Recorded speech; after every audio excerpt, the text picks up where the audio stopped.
So, tubeless tires, are they the right fit for you? If you watched last week, you'll remember that Michael showed up at the very end of me teaching you guys how to change out your tire. Hey Ryan, what you doing? And just dropped a bomb saying you should get tubeless. Get Tubeless. And I knew about tubeless tires, but I just always figured that it was something that the super hardcore triathletes used, and it wasn't something I necessarily needed. But after talking to Michael, I realized that tubeless tires are really pretty awesome. So let's delve further into that after I finish up my workout.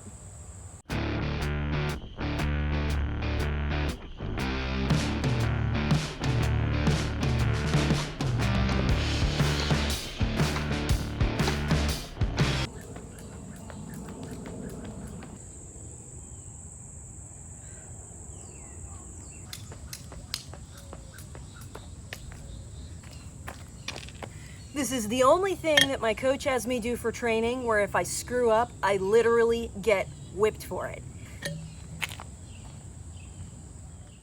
So let us take a little trip back in time to my conversation the other day with Michael about his tubeless tires and hear some of his rationale for switching. And yes, he is washing his bike yet again. All right, Mr. Tubeless, why don't you tell us why somebody might want to go the tubeless route instead of traditional inner tube tires? Tubes are the worst. Changing flats is terrible. With Tubeless, you don't really have to change flats. You just kind of roll through it. Come again. How does that work? The inside of the tire is got a special grip onto the rim that's really tight, and it also has a little bit of sealant inside. This is Muck Off brand. I do like Muck Off brand. Tastes great.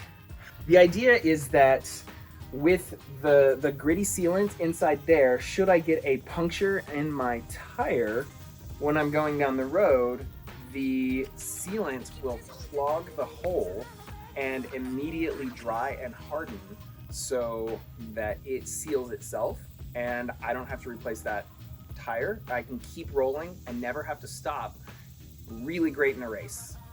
Gentlemen, you have my curiosity, but now you have my attention. If I'm out on the road and I've lost too much air pressure because the hole was larger or it took a little bit to actually seal, then you can fill it up with a quick blast of CO2, or if you have a pump, you can hit it with a pump as well, and you never have to change your tube. Yes, you heard him right, folks. You never have to change another tube again. So after that race, where you just rode on it without doing anything with it, do you have to get the tire changed out after that? Or can you ride on it indefinitely that way? So you can ride on it indefinitely, really. I would say after a month or so, you may not know that you've got a puncture because you should be constantly checking your air and putting air in your tires every time you ride. So you don't realize that it might have actual debris still stuck in your tire. So once a month, I give my tires just a good inspection, real slow, look for any like glass or road debris that might still be inside there, and then just pick it out with a tweezer and reseal it with some super glue. It's that easy. That's it, yeah, super easy. But all of these benefits have a cost, right? I mean, going tubeless is a bit of an investment up front.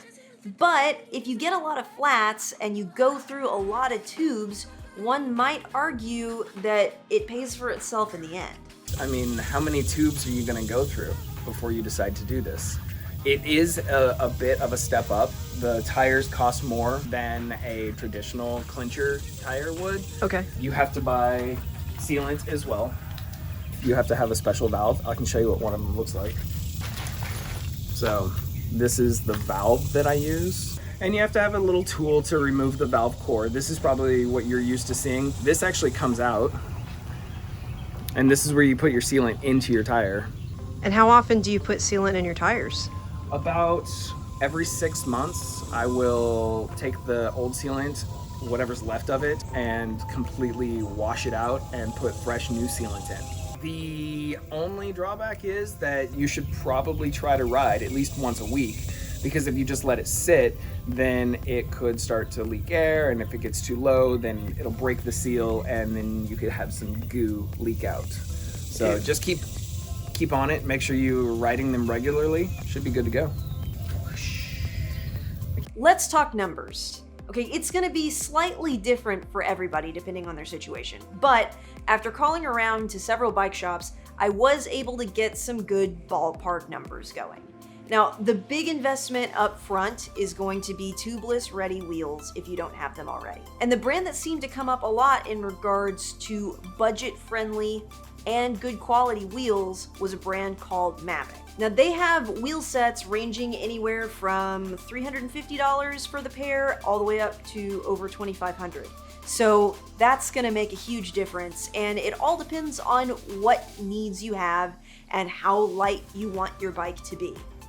Now, this is a project that you could tackle yourself if you wanted to, but just keep in mind that no matter what, whether you do it or you have a bike shop do it, you're still gonna have to buy the sealant, the tape, the tires, the valves. And it turns out that on average, the labor to have the bike shop do it for you is about $20 to $25 a tire. So unless you're just really counting your pennies on this, in my opinion, I would rather have the bike shop do it and know that it's done properly than save 50 bucks and take a risk by doing it myself. Okay, so if we don't count the cost of the wheels, we're just talking the cost of the materials and the labor, it seems like you can get away with having everything done for under $100. So I gotta say, I'm still a little bit on the fence about this.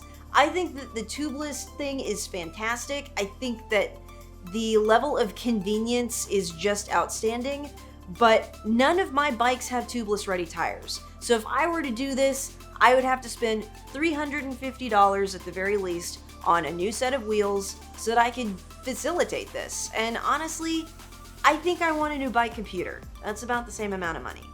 But I'd love to know what you think. Let me know down in the comments below. Would tubeless be a really good deal for you? Would you want to spend the extra amount of money to not ever have the stress again of ever having to change out a tube in one of these? Let me know. Also, if you haven't subscribed yet, I am giving away this nifty flat kit, and the only thing that you need to do to be entered for a chance to win this is subscribe. And you'll have until July 31st, and that is when I'm going to randomly select the winner. So that is all I have for you today, my friends, but I will see you in the next episode.